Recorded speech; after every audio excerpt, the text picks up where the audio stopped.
So yes, hello everyone. I am Jeet Kumar. Welcome to all of you on this digital platform of Eternal IS. Sorry for be late guys, क्योंकि कुछ दिन कुछ important काम होने की वजह से क्लास नहीं ले पाए, लेकिन डोंट वरी फॉर दैट। ऐसा करेंगे कि जितनी भी आपका करंट अफेयर जितना भी छूटा है उसको हम धीरे धीरे करके कवर कर लेंगे वन बाय वन, ठीक है। जैसे मान लीजिए नेक्स्ट हम क्लास करेंगे तो उसमें थोड़ा पोर्शन ले लेंगे, तो 3 से 4 दिन का ही करंट अफेयर आपका छूटा है बेसिकली, और उसको हम आराम से कवर कर लेंगे। तो देखते हैं आज क्या क्या न्यूज है। सो पहली न्यूज है government hike kharif MSP farmer demand more. So basically क्या हुआ है कि जो गवर्नमेंट ऑफ इंडिया है उसने क्या करा है कि ओवरऑल आपकी जो एमएसपी है उसके खरीफ फसल की जो एमएसपी है, देखो 3 टाइप की फसलें होती हैं आपकी, एक खरीफ होती है, एक रबी होती है और एक जायद होती है, ठीक है। खरीफ, रबी और जायद। जैसे आपकी सरसों है वो किस में होती है? रबी। गेहूं में, जो गेहूं है वो किस में होता है? रबी की कैटेगरी में आते हैं। वाटरमेलन वगैरह ही होता है, ये जायद की फसलों में आते हैं। खीरे वगैरह ये सब इसमें आते हैं। जबकि जो खरीफ की फसलें होती है उसमें ज्वार, बाजरा, ये सारी की सारी चीजें आती हैं आपकी, ठीक है। बात करेंगे उसकी भी। तो इसकी जो एमएसपी है वो अभी क्या है कि अब इसका जो इसकी बुआई है वो शुरू होगी, तो उससे पहले ही जो है एमएसपी डिसाइड कर दी है और एमएसपी पे हाइक किया है, तो उससे रिलेटेड ये आर्टिकल बात करता है। तो यहां पर आप इसको कनेक्ट करते हो GS3 से, आप इसको कनेक्ट कर सकते हो स्पेशली इंडियन इकोनॉमी, ठीक है। इंडियन इकोनॉमी या इंडियन एग्रीकल्चर से आप इसको रिलेट कर सकते हो। तो वहां से अगर इसको आप कंटेक्स्ट को समझोगे तो बहुत आसानी से चीजें हो जाएंगी। अच्छा, इसमें क्या क्या पढ़ सकते हैं हम, देखो क्या क्या संभावनाएं हैं। देखो यार, हमें ये पता होना चाहिए कि मिनिमम जो सपोर्ट प्राइस है, MSP stands for minimum support price. तो मिनिमम सपोर्ट प्राइस होता क्या है? अच्छा, इसको ना लागू कौन करता है, ठीक है। इसके लिए रिकमेंडेशन कौन देता है और इसको बेसिकली लागू कौन करता है, इंप्लीमेंट कौन करता है, ये अगर हमें पता लग जाए तो भी हमारा प्रीलिम्स में जो क्वेश्चन बनता है वो हम आराम से करके चले जाएंगे, ठीक है। अच्छा, इसके अंदर अंदर क्रॉप कौन सी आती है, क्रॉप्स कौन सी आती है? ऐसा तो नहीं कि सारी की सारी क्रॉप्स आ जाएंगी या कुछ ही क्रॉप्स आएंगी, ठीक, ये भी हम देखेंगे। उसके अलावा हमें ये पता लग जाए कि इसमें चैलेंजेस क्या है, इसमें चैलेंजेस क्या है। और एक हमें ये पता होना चाहिए कि एमएसपी सबसे ज्यादा हाई किसके लिए है और सबसे ज्यादा लो किसके लिए है। तो यहां से भी प्रीलिम्स का क्वेश्चन आराम से बन सकता है, ठीक है। So one by one discuss करेंगे, डोंट वरी फॉर दैट, आराम आराम से सारी चीजों को समझेंगे। So MSP stand for minimum support price, मतलब किसानों को जब वो जो उनकी फसलें हैं उस पर एक मिनिमम सपोर्ट देना है कि एटलीस्ट आप जो खर्च कर रहे हो फील्ड में, खेत में जो खर्च कर रहे हो, तो आपको जो पैसा है वो आपको मिनिमम जो है इतना अमाउंट तो मिलना ही चाहिए, ठीक है। और उस एमएसपी डिसाइड कैसे होता है, डिसाइड कैसे होता है, ये बड़ा अच्छा फैक्टर है जिसमें A2 प्लस FL की जो है रिकमेंडेशन है या फॉर्मूला है वो यूज किया जाता है। हालांकि फॉर्मूला होता है C2 equal to A2 plus FL, अभी जस्ट बताऊंगा। सो A2 प्लस FL जो है आपका ओवरऑल A2 प्लस FL के थ्रू ही आपको एमएसपी मिलता है, ना कि C2 पर। एक स्वामीनाथन कमेटी ने रिकमेंड किया है कि C2 के बेसिस पर आपको क्या करना चाहिए, एमएसपी देना चाहिए। हम बात करेंगे कि C2 बेसिकली है क्या। तो चलिए बात करते हैं। तो 3 टाइप की फसलें मैंने आपको बताई, खरीफ, रबी और आपकी जायद, ठीक है। खरीफ में कौन कौन से, देखो चावल हो गए, है ना, मेज, मक्का हो गया, ज्वार हो गया, बाजरा हो गया, सोयाबीन हो गई, कॉटन हो गए, ग्राउंड नट हो गए, जूट हो गया, उड़द की दाल हो गई, मूंग की दाल हो गई और तुर की दाल हो गई। रबी में आपका गेहूं होता है, सरसों होती है, ठीक है। बेसिकली आपके मस्टर्ड वगैरह ये सारी की सारी मटर की फसल है, ठीक है। देखो ये मस्टर्ड की खेती है ना, और इसमें वाटरमेलन वगैरह है ना, मस्क मेलन वगैरह, ये सारी की सारी चीजें होती हैं, ठीक। खीरा हो गया और आपका तरबूज वगैरह। तो ये 3 टाइप की कैटेगराइजेशन है आपके क्रॉप्स की। अब एमएसपी जो है तो उसका ऑब्जेक्टिव क्या होता है, मैंने आपको बताया कि गवर्नमेंट क्या करती है, इंसेंटिवाइज करती है प्रोडक्शन को किसी सर्टेन क्रॉप के, ठीक है।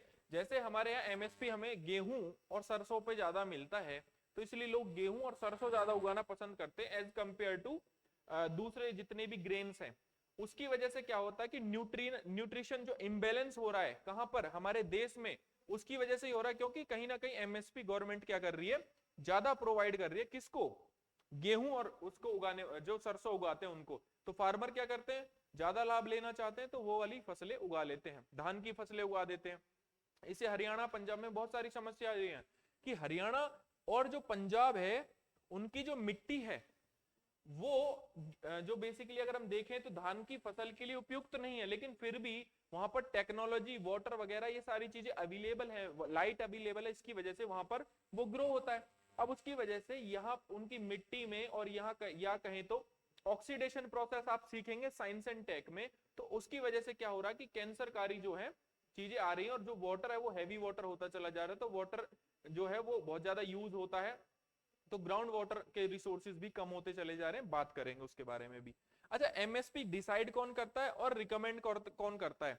तो भैया एमएसपी अनाउंस करता है cabinet committee on economic affair, on economic affair, जिसके हेड होते हैं prime minister. Cabinet committee on economic affair क्या करता है, एमएसपी डिसाइड करता है, अनाउंस करता है, लेकिन रिकमेंडेशन देता है सीएसीपी यानी कि commission for agriculture cost and price. CACP क्या करता है, उस पर क्या करता है, रिकमेंडेशन देता है। तो समझ में आ गया ना, सीसीईए क्या करता है, अनाउंस करता है, और सीएसीपी क्या करता है, अगेन क्या करता है, रिकमेंडेशन देता है, और इसके हेड कौन होते हैं, प्राइम मिनिस्टर इसके हेड होते हैं। फिर आप देखते हैं कि कौन कौन सी क्रॉप इसमें कवर है, तो टोटल 23 के अराउंड इसमें क्रॉप कवर है। अब यूपीएससी ने क्या प्रीलिम्स में क्वेश्चन पूछा उसको भी डिस्कस करेंगे, एंड आपको एक होमवर्क भी देंगे जैसा हम एज ऑलवेज देते हैं। तो 7 टाइप के सीरियल्स यानी कि अनाज है, जैसे पैडी है, ठीक है, वीट है, मेज है, बाजरा है, ज्वार है, रागी है, बार्ले है। तो यूपीएससी में देखो क्वेश्चन कैसे पूछा हुआ है, यूपीएससी 2019 में एक क्वेश्चन पूछा था कि इन फसलों में से डिफरेंट डिफरेंट नाम दे दिए थे, मतलब 6 फसलों के लगभग नाम दिए थे, और पूछा था कि भाई आप हमें ये बताइए कि इनमें से कौन कौन सी एमएसपी के अंतर्गत फसलें आती हैं। तो आपको ये 5 type of pulses, oil seed and commercial crop, तो ये सारी की सारी चीजें याद होनी चाहिए फर्स्ट ऑफ ऑल। दूसरा ये भी आपको याद होना चाहिए कि जो पैडी है वो रबी क्रॉप है या फिर आपकी बेसिकली आपकी दो रबी है, जायद है, या फिर खरीफ है। वीट रबी है, जायद है, या खरीफ है। जैसे इस बार 2023 का जब पेपर हुआ प्रीलिम्स का, तो उसमें किसके बारे में पूछा था, किसके बारे में पूछा था भाई, नाइजर सीड के बारे में पूछा था, क्या ये खरीफ क्रॉप है। और हिंदी में इसको राम तिल तेल कहते हैं, और ये राम तिल तेल कैसे है, खरीफ की फसल है। तो इसके बारे में ये भी नॉलेज होनी चाहिए आपको कि ये खरीफ की है या रबी की है, और ये सारी की सारी फसलें याद होनी चाहिए, ठीक है। सो ये काम आपका है। फिर उसके बाद यहां पर जो प्रोडक्शन होता है, मैंने बोला A2 प्लस FL पर आपकी एमएसपी डिसाइड होती है, जबकि होनी किस पे चाहिए, C2 पे, according to the MS Swaminathan committee. अब A2 क्या होता है, A2 में कोई भी किसान है, उस किसान ने पैसा खर्च करा है किस चीज से रिलेटेड, मान लीजिए फर्टिलाइजर से रिलेटेड पैसा खर्च करा है, कोई बीज खरीद के लाया वो अपने खेतों के लिए, पेस्टिसाइड मतलब उस पर छिड़काव करेगा ताकि उसमें कीड़े ना लग जाए, दीमक ना लगे, ठीक है, लेबर हायर करी है, लीज पर लैंड लिया है उसने, इरिगेशन पर, और उस पर जो डीजल खर्च कर रहा है इंजन चलाने में, तो उसमें जितना भी खर्चा आता है वो A2 के अंदर आता है। और FL में आता है family labour, unpaid family labour, ठीक है। तो A2 प्लस FL का, A2 प्लस FL का 1.5 टाइम्स क्या होता है, एमएसपी डिसाइड होता है, ठीक है। मान लीजिए 100 रुपए है, 100 रुपए है ओवरऑल इसका खर्चा, ठीक, A2 और FL के अकॉर्डिंग, ठीक है। सो ओवरऑल इसका 1.5 टाइम, इसका 1.5 टाइम, इसका 1.5 टाइम कितना हो जाएगा, 150 हो जाएगा। तो ओवरऑल जो एमएसपी मिलेगी वो 250 रुपए किस पर क्विंटल पर दी जाती है, किस पर दी जाती है, पर क्विंटल पर दी जाती है, इस बात को हमेशा याद रखना है। अच्छा, हायर एमएसपी किसकी है, कोपरा की है, और जो सीसम है, हाँ, सीसम है, ठीक है, सीसमम, ठीक है, वो लोवेस्ट, हाईएस्ट पेड कोपरा सीसमम की है, एंड लोवेस्ट है बारले की, ठीक। अब न्यूट्रिशनल इंबैलेंस, जो न्यूट्रिशन इंबैलेंस हो रहा है, जब उसके लिए मेंस का आंसर लिखोगे तो वहां ये चीजें लिखना कि लोवेस्ट एमएसपी किसकी है, बाजरे की, इन ज्वार की, इन चीजों की है, जबकि इनमें न्यूट्रिशन सबसे ज्यादा होते हैं। तो इनको प्रमोट करना चाहिए, इनकी एमएसपी को बढ़ाना चाहिए, गवर्नमेंट को जागरूक करना चाहिए जनता को, और कहीं ना कहीं जो हमारे पास जो अनाज है वो इतना ज्यादा हो जाता है कि अगर आपने देखा होगा, मंडी आप गए होंगे तो वो बारिशों में सड़ जाता है। और ओपन प्रिक्योरमेंट पॉलिसी अनाज की, तो मतलब जितना लाओ उतना खरीदेंगे, ठीक है। तो यहां पर ये वाले इस एमएसपी कम होने की वजह से, एमएसपी कम होने की वजह से क्या होता है, जो बारले है, बाजरे वगैरह जिसमें हाई न्यूट्रिशन होता है वो कम उगाया जाता है। तो यह एक सबसे बड़ा कारण है भारत की न्यूट्रिशन, या फिर आप जब भी एनीमिया वगैरह के बारे में लिखेंगे तो बहुत अच्छे से एक केस स्टडी बनाकर लिख सकते हैं, ठीक है। क्या क्या प्रॉब्लम्स है, क्या क्या प्रॉब्लम्स है देख लेते हैं। कि डिले होता है एमएसपी को करने में, डिसाइड करने में। अच्छा, लोअर है एमएसपी, अभी भी 1.5 टाइम जो देते हैं वो एमएसपी कम है। मैंने क्या कहा, एमएस स्वामीनाथन कमेटी ने क्या बोला था कि भाई इसको C2 के बेसिस पर लाना चाहिए। Poor coverage in term of agriculture commodity, only 23 crops are included in MSP, ठीक है। बेनिफिटेड ओनली लार्ज फार्मर, बिल्कुल। देखो एमएसपी वाला जो किसान होता है वो लार्ज फार्मर क्या करेगा कि एक चक होगा उस पर फसल उगाएगा और बेच के आएगा। जबकि छोटा किसान क्या है, जीवन निर्वाह कृषि सुनी है, कि जिसमें वो सिर्फ अपने जीवन को चलाने के लिए अपने घर में उन फसलों को भर लेते हैं और आराम से अपना पूरा साल चलाते हैं, ठीक है। तो वहां पर इनको फायदा होता है। एक शांता कुमार कमेटी थी, only 6% of MSP could receive by the farmer. तो इन्होंने ये कहा, तो इसको स्टार करके, इसको एमएसपी से रिलेटेड क्वेश्चन मेंस में कई बार पूछा गया है, लगातार 4-5 साल बार पूछा गया है। तो यहां से इसको कोट कर सकते हो शांता कुमार कमेटी को, ठीक है। ओपन प्रिक्योरमेंट है, what do you mean by the open ended procurement, मतलब कि अगर कोई किसान मंडी लेके जाता है किसी फसल को बेचने जाता है तो वो उससे इंकार नहीं होगा, मतलब वो उसको खरीदनी ही पड़ेगी, वहां पर गवर्नमेंट को वो फसल खरीदनी ही पड़ेगी। तो इसी चक्कर में बहुत सारा अनाज वेस्ट हो जाता है। तो अभी हम इथेनॉल बनाने की बात कर ही रहे हैं। तो ये डिफरेंट डिफरेंट चैलेंजेस हैं जिस पर हम बात कर सकते हैं एमएसपी पे। आप इसकी एक रीडिंग लगा लीजिएगा और इसमें से जो मेन इंपॉर्टेंट पॉइंट है 4 से 5 पॉइंट हमेशा याद रखिएगा। जैसे लोअर एमएसपी, स्वामीनाथन कमेटी, ठीक है, benefited large farmer, Shanta Kumar committee, fail address import need of pulses and oil seed. कुछ फसलों पर इतनी ज्यादा एमएसपी है, इतनी ज्यादा एमएसपी है कि भाई जो आपकी पल्सेस हैं और ऑयल सीड हैं, ठीक है, तिलहन है और दलहन है, इस पर आज भी हम इंपोर्ट करते हैं, ठीक है। तो इसलिए क्वेश्चन पूछा था यूपीएससी 2020 में प्रीलिम्स में कि सबसे ज्यादा जो ऑयल है वो हम कहां से मंगाते हैं, किस कंट्री से मंगाते हैं। तो जब भी आप पढ़े एमएसपी को तो उस तरीके से पढ़े कि आपको सारी चीजें आसपास के देशों के बारे में पता हो, ठीक। अगला क्वेश्चन है, साइक्लोन में अफेक्ट कोर्स ऑफ मानसून। देखो आपको ये पता है ऑलरेडी कि भाई एक साइक्लोन है बीपरजॉय, और बीपरजॉय जो नेम है which is given by Bangladesh, तो वो आया हुआ है कहां पर, अरेबियन सी में। कहां पर आया हुआ है, अरेबियन सी में आया हुआ है। तो साइक्लोन बीपरजॉय क्या कर सकता है, मॉनसून को अफेक्ट कर सकता है। क्यों, क्योंकि उसकी जो डायरेक्शन है वो यमन की ओर है, ठीक है, बेसिकली यमन की ओर उसकी डायरेक्शन है। तो इसकी वजह से क्या हो सकता है कि मॉइस्चर वो वहां लेके चला जाएगा और ओवरऑल हमारे यहाँ जो मॉनसून है वो अफेक्ट होगा। कैसे होगा, 1 बाय 1 चीजों को हम डिस्कस करेंगे, ठीक है। तो ये बीपरजॉय आया है, बीपरजॉय का नाम किसने दिया है, बांग्लादेश ने दिया है, ठीक। अब ओवरऑल समझते हैं हम चीजें क्या है।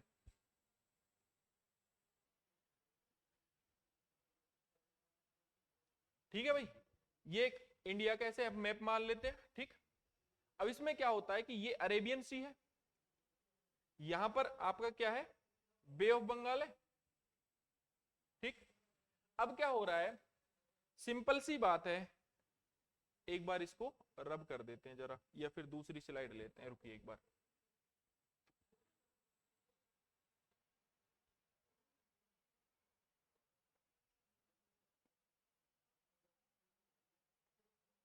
ठीक है, और ये है आपका इक्वेटर 0 डिग्री, ठीक। ये आपका इक्वेटर, ये आपका अरेबियन सी है। कौन सा सी है, अरेबियन सी। और ये तो आपको पता ही होगा कौन सा है, बे ऑफ बंगाल है। चलिए लिख देता हूं फिर भी, ये आपका है अरेबियन सी। अब क्या होता है, और नीचे ये ओवरऑल अफ्रीका वगैरह ये सारे कंट्रीज हैं, ठीक है। अब क्या होता है कि जो मॉनसून विंड है, तो मॉनसून भारत में 2 टाइप का होता है। एक होता है साउथ वेस्ट मॉनसून, जो कि कुछ इस तरीके से चलता है भारत में, जो कि कुछ इस तरीके से बढ़ता है, जो कि इस तरीके से बढ़ता है, ठीक है। और एक होता है नॉर्थ ईस्ट मानसून, एक होता है नॉर्थ ईस्ट मानसून, उत्तर पूर्व मानसून। तो ओवरऑल क्या होता है कि जो आपका साइक्लोन है, तो साइक्लोन जब जनरेट होता है तो ज्यादातर जो साइक्लोन है वैसे तो बे ऑफ बंगाल में जनरेट होते हैं, लेकिन अरेबियन सी में साइक्लोन जनरेट होता है तो सबसे पहले ये समझ लीजिए कि साइक्लोन एक क्या होता है, लो प्रेशर का केंद्र होता है, जिसमें जो हवा है बाहर हाई प्रेशर होता है और हवा जो है परिधि से केंद्र की ओर चलती है। और आपको ये पता होगा अगर आपने साइक्लोन पढ़ा है, तो साइक्लोन अगर नॉर्दर्न हेमिस्फीयर में चल रहा है, नॉर्दर्न हेमिस्फीयर में चल रहा है, तो उसकी डायरेक्शन क्या होगी, घड़ी की सुई के विपरीत दिशा, और we can say anti clockwise, we can say anti clockwise. अब एंटी क्लॉकवाइज होगी तो इधर तो ये बढ़ेगा नहीं, ये डायरेक्शन कहाँ होगी, इधर होगी। लो प्रेशर है तो ये क्या करेगा, जितना भी मॉइस्चर वगैरह है, जितनी भी हीट है, उसको क्या करेगा, अपनी ओर खींच लेगा, और अपनी ओर खींचेगा तो ये यहाँ पर जाकर क्या करेगा, यमन वगैरह में यहाँ पे वर्षा कर देगा। तो इससे साउथ वेस्ट मानसून जो है इंडिया का वो कमजोर हो जाएगा। क्या हो जाएगा, कमजोर हो जाएगा। अब आपको कैसे कैसे क्या क्या पढ़ सकते हैं, इसमें क्या क्या संभावना है, देखो आप साइक्लोन पढ़ सकते हो यहाँ से, ठीक है। आप यहाँ से क्या पढ़ सकते हो, साइक्लोन पढ़ सकते हो। जैसे एक बार इसको रब कर देते हैं जरा, आप क्या क्या पढ़ सकते हो घर पे, है ना। आप पढ़ सकते हो साइक्लोन, ठीक।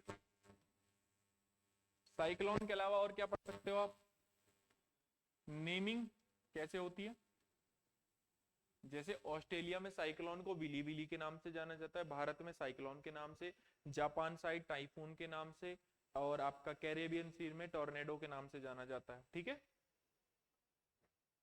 फॉर्मेशन कैसे होता है साइक्लोन का, ठीक है।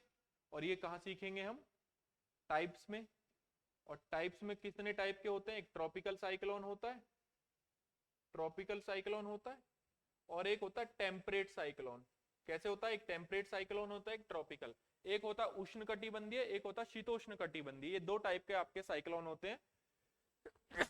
तो इसका फॉर्मेशन कैसे होता है, और क्या पढ़ सकते हैं हम इसमें, जो ट्रॉपिकल साइक्लोन है उसकी कंडीशंस क्या होंगी, उसको बनने की कंडीशंस क्या होंगी। ट्रॉपिकल साइक्लोन इंडिया में या इंडियन ओशन में उसका नाम कैसे पता लगा, हमने कहा बी पर जो है, मैं आपसे कहता हूं अगले साइक्लोन का नाम गति होगा, क्योंकि मुझे पता है कि किस वजह से नाम रखा जाता है। तो आप करंट अफेयर के साथ स्टैटिक आराम से कवर कर सकते हैं। मैं चाहूं तो I am a faculty of geography and economics, मैं चाहूं तो यहां पर आपको ये सारी चीजें बता सकता हूं, लेकिन मेरी भी कुछ लिमिट्स हैं, क्योंकि ये करंट अफेयर्स है, तो आपको एक जस्ट एक ओवरऑल आइडिया देना, आपको देखना है। जब आप हमारे यहाँ क्लास ज्वाइन करेंगे एटर्नल आईएएस में, तो मैं आपको ज्योग्राफी ही मैं ही पढ़ाऊंगा, तो अब सारी चीजें मैं आराम से बता दूंगा आपको। अच्छा, फिर उसके बाद देखो टेम्परेट साइक्लोन देख लो कि टेम्परेट साइक्लोन बेसिकली जनरेट कैसे होता है, क्या वजह है। तो उसके लिए आपको बहुत सारी चीजें आनी चाहिए ज्योग्राफी में, तो यहाँ पर ये संभावनाएं बन जाती है कि ये चीजें हम सीख सकते हैं, ठीक। Yes, retail inflation like is in में। सो क्या हुआ है कि जो हमारी रिटेल इन्फ्लेशन है, जो हमारा सीपीआई है, कंज्यूमर प्राइस इंडेक्स, वो 4.7 के अराउंड है, जो कि 18 महीने में लो है, और ये इसको रिलीज किया है, ठीक है। एनएसओ ने इसको क्या करा है, रिलीज किया है, जिससे हमें पता लगता है। अब इसको हम कनेक्ट कर सकते हैं जीएस3 से, और जीएस3 में भी किससे, इंडियन इकोनॉमी से, इंडियन इकोनॉमी से हम इसको आराम से कनेक्ट कर सकते हैं। लेकिन एक बात हमेशा याद रखना, अब इसको इंडियन इकोनॉमी से हमने कनेक्ट किया, तो यूपीएससी प्रीलिम्स में लगभग 4 साल इस पे क्वेश्चन आराम से बनाए। तो हम यहाँ क्या पढ़ सकते हैं, हम पढ़ सकते हैं कि व्हाट इज सीपीआई, और सीपीआई को कंपेयर करके हम पढ़ सकते हैं डब्ल्यूपीआई के साथ, what is wholesale price index, what is consumer price index. So आपको ये तो पता लग गया कि consumer price index is released by NSO, ठीक है। और होलसेल प्राइस इंडेक्स के बारे में चलिए बता देते हैं। तो सबसे पहले measure the inflation at the wholesale level, WPI के अंदर क्या होता है कि होलसेल लेवल पर इन्फ्लेशन को क्या किया जाता है, मेजर किया जाता है, जबकि रिटेल लेवल क्या होता है, आप गए मार्केट में, आप एक स्टूडेंट हैं, घर से बाहर रह रहे हैं, और आपने क्या करा, दुकान पे गए भैया यार ऑयल दे दो 1 लीटर, बहुत तेज भूख लग रही है, जाके मैगी बनानी है, एकदम फ्राइड मैगी खाएंगे आज तो फ्राइड राइस खाएंगे। तो अब राइस लिए आपने, कितना लिया, 1 किलो, 1 लीटर ऑयल लिया, ये रिटेल इन्फ्लेशन है कि कितना महंगा है। अब होलसेल प्राइस इंडेक्स क्या होता है, भैया आप ऐसा करिए कि जिस रूम में मैं रहता हूं ना, उसमें 100 पेटी तेल की रखवा दीजिए, ये होलसेल टाइप का हो जाता है, ठीक है। सो ये इन्फ्लेशन रिटेल लेवल पर होती है, इसको office of economic adviser release करते हैं, रिलीज पे भी क्वेश्चन बनता है, मिनिस्ट्री ऑफ कॉमर्स इंडस्ट्री के अंदर आता है, इसको एनएसओ रिलीज करते हैं, जो कि ministry of static and programme implementation के अंदर आता है। इसके बेस ईयर 2011-12 है, इसका 2012 है। अच्छा, बेस ईयर क्या होता है, बेस ईयर एक ऐसा ईयर होता है जहां पर किसी भी चीज के प्राइस का फ्लक्चुएशन बहुत ही कम हुआ हो, ठीक। कैटेगरी, इसमें primary article, manufacturing article, product, और उसके बाद फ्यूल एंड पावर होलसेल में, जबकि इसमें फूड एंड बेवरेज, पेन, तंबाकू, intoxicant, clothing, footwear, housing, fuel and light, ये डिफरेंट चीजें इसमें आती हैं। हाईएस्ट वेटेज किसका है, डब्ल्यूपीआई में मैन्युफैक्चर गुड्स का, इसमें फूड एंड बेवरेज का है। तो ये सारी चीजें, इसमें सर्विस इंक्लूड है, नो, इसमें सर्विस इंक्लूड है, यस। ये इनडायरेक्ट टैक्स लगते हैं इसमें, नो, इसमें लगते हैं, यस। अच्छा, एक बात और मैं बता देता हूं, इतनी इंपॉर्टेंट बात बताने जा रहा हूं कि भाई यहां से क्वेश्चन बनेगा ही। क्या क्वेश्चन बनेगा कि क्या डब्ल्यूपीआई को गवर्नमेंट कंसीडर करती है as a target, RBI consider करता है, नहीं, वो सिर्फ और सिर्फ किसको करता है, सीपीआई को। कितने से कितने परसेंट, 2 से 6% के बीच। I hope monetary policy committee framework agreement आपको याद होगा, जहां 2 से 6 के बीच उनको क्या करना है, 4 ± 2% के बीच क्या करना है, एग्रीमेंट उनको बना के रखना है कि भाई इतने से इतने परसेंट के बीच चीजें अवेलेबल होनी चाहिए, इन्फ्लेशन होना चाहिए। अच्छा, आज अगला आर्टिकल देखते हैं, बढ़िया आर्टिकल, शानदार आर्टिकल है, आप इसको रिलेट कर सकते हैं GS2 पॉलिटी वाले सेक्शन से। और इसमें क्या है कि governor can not इंडेफिनिटली hold back bill. तो कंटेक्स्ट क्या है, कंटेक्स्ट ये है कि सीएम और गवर्नर, जो भी लेजिस्लेचर है वो बिल पास करके भेज देता है, तो गवर्नर उस बिल को लटका देता है, उसको टाइम से असेंट नहीं देता, उसको क्लियर नहीं करता है। ये आर्टिकल उस चीज के बारे में बोलता है। तो हमें यहाँ पर अगर बेसिक चीजें पता लग जाए, ये तो एक इशू है, क्या क्या चीजें हैं क्या नहीं है, मैं आपको इतने असाधारण तरीके से बताऊंगा कि आपको ये सब देखने की जरूरत भी नहीं पड़ेगी। देखिए, समझिए चीजों को। स्टेट लेजिस्लेचर, अच्छा, स्टेट लेजिस्लेचर और स्टेट आपकी काउंसिल सिर्फ, जो स्टेट काउंसिल है वो सिर्फ 6 राज्यों के पास है, सिर्फ और सिर्फ कितने राज्यों के पास है स्टेट काउंसिल, 6 राज्यों के पास है। जैसे किस किस के पास है भैया, आपके आंध्र प्रदेश के पास है, कह सकते हैं आंध्र प्रदेश के पास है, लिख लीजिए, आंध्र प्रदेश के पास है, तेलंगाना के पास है, कर्नाटका के पास है, महाराष्ट्र के पास है, बिहार के पास है, और किसके पास है, फाइनली यूपी के पास। तो टोटल 6 स्टेट में आपकी काउंसिल दिख जाएगी आपको, लेजिस्लेटिव काउंसिल, ठीक है। अब डिफरेंस क्या होता है वो आप पॉलिटी में बेसिक पढ़ेंगे, पॉलिटी का टीचर पढ़ाएगा। तो ओवरऑल क्या है कि जब भी कोई लेजिस्लेचर या फिर कोई कानून स्टेट लेजिस्लेचर से जाता है गवर्नर के पास, तो गवर्नर क्या क्या क्या कर सकता है गवर्नर क्या क्या कर सकता है, गवर्नर या तो उस बिल को अपने पास रख सकता है अकॉर्डिंग टू आर्टिकल 200, या तो उस बिल को अपने पास रख सकता है, या वापस लौटा सकता है, या प्रेसिडेंट की असेंट के लिए उसे क्या रख सकता है, रिजर्व रख सकता है, ठीक है, ये कर सकता है। अच्छा, फिर दोबारा दिया, जैसे प्रेसिडेंट को एक बार बिल को उसने लोकसभा राज्यसभा को पार्लियामेंट को भेज दिया, और पार्लियामेंट ने दोबारा उसको बिल दिया, तो प्रेसिडेंट बाध्य हो जाता है किस पर, बिल पर अपनी परमिशन देने के लिए। लेकिन राज्य के केस में, स्टेट लेजिस्लेचर के केस में, राज्य विधानसभा के केस में ऐसा कुछ भी नहीं है। वो क्या करता है, गवर्नर असेंट कर देता है या फिर रख लेता है, रिजर्व कर देता है, किसके लिए भाई, राष्ट्रपति के लिए। और राष्ट्रपति पे कोई बाउंडेशन नहीं है कोई टाइम की कि वो कितने टाइम में बिल लौटाए। और यही लड़ाई है सेंटर और स्टेट के बीच, यही लड़ाई है गवर्नर और आपके राज्य विधानसभा के बीच, कि आप हमारे बिल्स को टाइम से क्या नहीं करते, पास नहीं करते। और इसको आप रिलेट कर सकते हैं सेंटर और स्टेट के रिलेशन से, ठीक है। तो ये सारी की सारी चीजें इस आर्टिकल के अंदर आती हैं। तो गवर्नर का रोल पता लग गया ना, तो ये सारी की सारी चीजें कहां पर आती हैं, इस आर्टिकल के अंदर आती हैं। सो एक होमवर्क मैं आपको दे देता हूं आज। अगेन जैसा हम हमेशा से करते हैं कि आपको एक क्वेश्चन देते हैं जब भी क्लास का एंड होता है। सो आपके लिए क्वेश्चन है, क्वेश्चन क्या है, 2023 के प्रीलिम्स में पूछा है, एमएसपी से रिलेटेड क्वेश्चन है। चलिए बात करते हैं। आपको इसका आंसर कमेंट बॉक्स में देना है। पहला क्वेश्चन, पहला एक स्टेटमेंट पढ़ते हैं। The government of India provide minimum support price for niger seeds, ठीक है। Second option, niger is cultivated as a kharif crop. देखो मैंने कहा था ना, पता होना चाहिए कौन सी खरीफ क्रॉप है, कौन सी रबी क्रॉप है। Some tribal people in India use niger seed as a oil for cooking. So आपको इसका आंसर कमेंट बॉक्स में लिखना है। और guys if you like the video do subscribe our channel, और आपको जितने भी एस्पिरेंट्स हैं उन तक पहुंचाइए, क्योंकि ये जो करंट अफेयर है बहुत कंपाइलेशन है, बहुत अच्छे तरीके से प्रीलिम्स एंड मेंस का, और ये कंटिन्यू भी रहेगा। और अगर आप इसे फॉलो करोगे तो डेफिनेटली आपकी तैयारी में बहुत हेल्प करेगा, आपको समझने में भी और आपकी अंडरस्टैंडिंग बनाने में भी। Static plus current. अच्छा, एटर्नल आईएएस क्या करता है कि हमारे जो राजेश पंचारिया सर हैं, डायरेक्टर हैं, तो उन्होंने स्ट्रिक्टली इस बात पे बोला हुआ है कि स्टैटिक प्लस करंट दोनों को साथ लेके चलना है।